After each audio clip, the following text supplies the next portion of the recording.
राजा और तोते की एक खूबसूरत कहानी।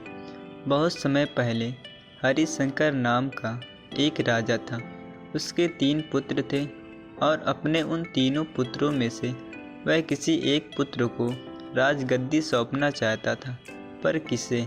राजा ने एक तरकीब निकाली और उसने तीनों पुत्रों को बुलाकर कहा, अगर तुम्हारे सामने कोई अपराधी खड़ा हो जाए तो तुम उसे क्या सज़ा दोगे? पहले राजकुमार ने कहा कि अपराधी को मौत की सज़ा दी जाए, तो दूसरे ने कहा कि अपराधी को काल कोठरी में बंद कर दिया जाए। अब तीसरे राजकुमार की बारी थी। उसने कहा कि पिताजी, सबसे पहले ये देख लिया जाए कि उसने गलती की भी है या नहीं। इसके बाद उस राजकुमार ने एक कहानी सुनाई। किसी राज्य में राजा हुआ करता था। उसके पास एक सुंदर सा तोता था। वह तोता बड़ा बुद्धिमान था। उसकी मीठी वाणी और बुद्धिमत्ता की वजह से राजा उससे बहुत खुश रहता था। एक दिन की बात है कि तोते ने राजा से कहा कि मैं अपने माता पिता के पास जाना चाहता हूँ। वह जाने के लिए राजा से विनती करने लगा। तब राजा ने उससे कहा कि ठीक है, पर तुम्हें 5 दिनों में वापस आना होगा। वह तोता जंगल की ओर उड़ चला, अपने माता पिता से जंगल में मिला और खूब खुश हुआ। ठीक 5 दिनों बाद जब वह वापस राजा के पास जा रहा था, तब उसने एक सुंदर सा उपहार राजा के लिए ले जाने का सोचा। वह राजा के लिए अमृत फल ले जाना चाहता था। जब वह अमृत फल के लिए पर्वत पर पहुंचा, तब तक रात हो चुकी थी। उसने फल को तोड़ा और रात वहीं गुजारने का सोचा। वह सो रहा था कि तभी एक सांप आया और उस फल को खाना शुरू कर दिया।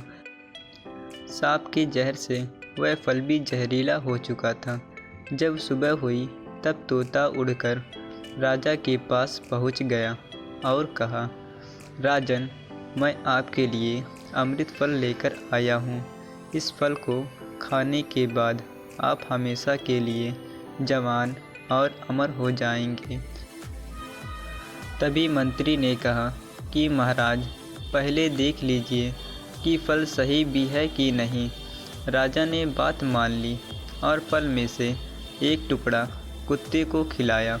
कुत्ता तड़प तड़प कर मर गया। राजा बहुत क्रोधित हुआ और अपनी तलवार से तोते को सिर धड़ से अलग कर दिया। राजा ने वह फल बाहर फेंक दिया। कुछ समय बाद उसी जगह पर एक पेड़ उगा।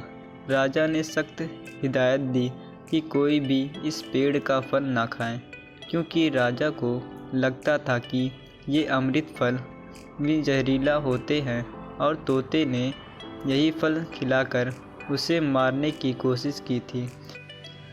एक दिन एक बूढ़ा आदमी उस पेड़ के नीचे विश्राम कर रहा था। उसने एक फल खाया और वह जवान हो गया, क्योंकि उस वृक्ष पर उगे हुए फल जहरीला नहीं थे। जब इस बात का पता चला राजा को, तो उसे बहुत ही पछतावा हुआ। उसे अपनी करनी पर लज्जा हुई। तीसरे राजकुमार के मुख से ये कहानी सुनकर राजा बहुत ही खुश हुआ और तीसरे राजकुमार को सही उत्तराधिकारी समझते हुए उसे ही अपने राज का राजा चुना।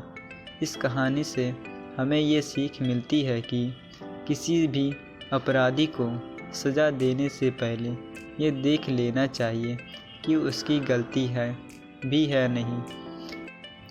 कहीं भूलवश आप किसी निर्दोष को तो सज़ा देने नहीं जा रहे हैं। निरपराध को कतई सज़ा नहीं मिलनी चाहिए।